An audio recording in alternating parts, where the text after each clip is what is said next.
Hello students, আমি রেজা শাহবাজ হাদি। আগে তোমাদেরই টিচার ছিলাম, এখন আছি আমি কৃষি মন্ত্রণালয়ের কৃষি বিপণন অধিদপ্তরে। আমি 34তম বিসিএস কোয়ালিফাই করে ক্যাডার হয়েছে। তো আমি মিলি কথা বলতে এসেছি তোমাদেরকে কিছু টিপস দেওয়ার জন্য, যেন তোমরাও এই বিসিএস জবে কোয়ালিফাই করতে পারো এবং ড্যাফোডিলের মানসম্মান বাড়াতে পারো। আসলে বিসিএসে আমরা আটকাই কারণ আমরা এই ব্যাপারটাতে জানি না। জানার জন্য আমরা যে কাজটা করি, আমরা সবাই কথায় কথায় বলি যে বিসিএসের জন্য অনেক পড়তে হয়, অনেক কষ্ট করতে হয়। হ্যাঁ, অবশ্যই পড়তে হয়, কিন্তু না জেনে পড়ার তো মানে হয় না। আমাদেরকে আগে জানতে হবে যে বিসিএসের জন্য কী পড়ালেখা করতে হয়। সো এর জন্যে আমার ফার্স্ট টিপ হচ্ছে তোমাদের জন্য যে তোমরা বিসিএসের জন্য প্রিভিয়াস সেটের প্রশ্ন কালেক্ট করবা। দশম বিসিএস থেকে শুরু করে লাস্ট 37তম বিসিএস পর্যন্ত প্রত্যেক প্রশ্নপত্র পাওয়া যাচ্ছে। তোমরা সেটা নীলক্ষে থেকে কিনে ফার্স্ট কাজ হচ্ছে তোমরা সেগুলোকে সলভ করবা। সেটা তুমি যখন সলভ করছো, তুমি দেখবে যে প্রতি বছর আগের প্রশ্নপত্র থেকে 20 থেকে 30% পর্যন্ত রিপিট হচ্ছে।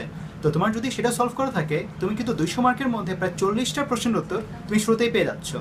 এরপরে আমাদের কিছু ইনফরমেশন থাকে। সেকেন্ড টিপ হচ্ছে যে আমাদের কিছু ব্যাপারে আমরা আগে থেকেই খুব ভালো জানি। আমরা কেউ আছে যারা ম্যাথ ভালো পারি, কেউ আছে যারা ইংলিশ ভালো পারি, কেউ আছে আমরা বিজ্ঞান ভালো পারি। তো তোমার যে পয়েন্টটা, যে জিনিসটা তুমি ভালো পারো, সেটাতে তুমি 1 সপ্তাহ সময় দাও, সেটাতে তুমি আগে ইমপ্রুভ করে ফেলো, যেন তুমি সেই সেক্টরের 20 বা 30 মার্ক যেটা আছে সেটা তুমি যেন এনশিওর করতে পারো।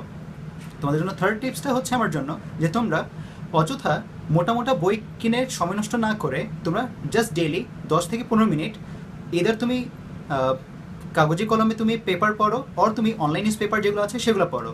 সেই ক্ষেত্রে আমি সাজেস্ট করবো যে তুমি প্রথম আলো বা কালের কণ্ঠ বা যায় দিন, এইসব হচ্ছে ইনফরমেশন যারা এখানে একটু আপডেটেড ইনফরমেশন দেয়, এই তিনটা তোমরা ফলো করো। সো বেসিক্যালি এই তিনটে ইনফরমেশন তোমরা যদি কভার করতে পারো, তোমরা প্রিলিমিনারিটা ক্রস করে ফেলতে পারবে। আর এরপর যদি তোমার রিটেনটা দরকার পড়ে, সেই ক্ষেত্রে আমি তোমাদের কাছে আবারও ফিরে আসবো। শিবির স্যারের সাথে মিলে আমি অবশ্যই তোমাদেরকে এই ব্যাপারে সাহায্য করবো। So far best of luck, thank you.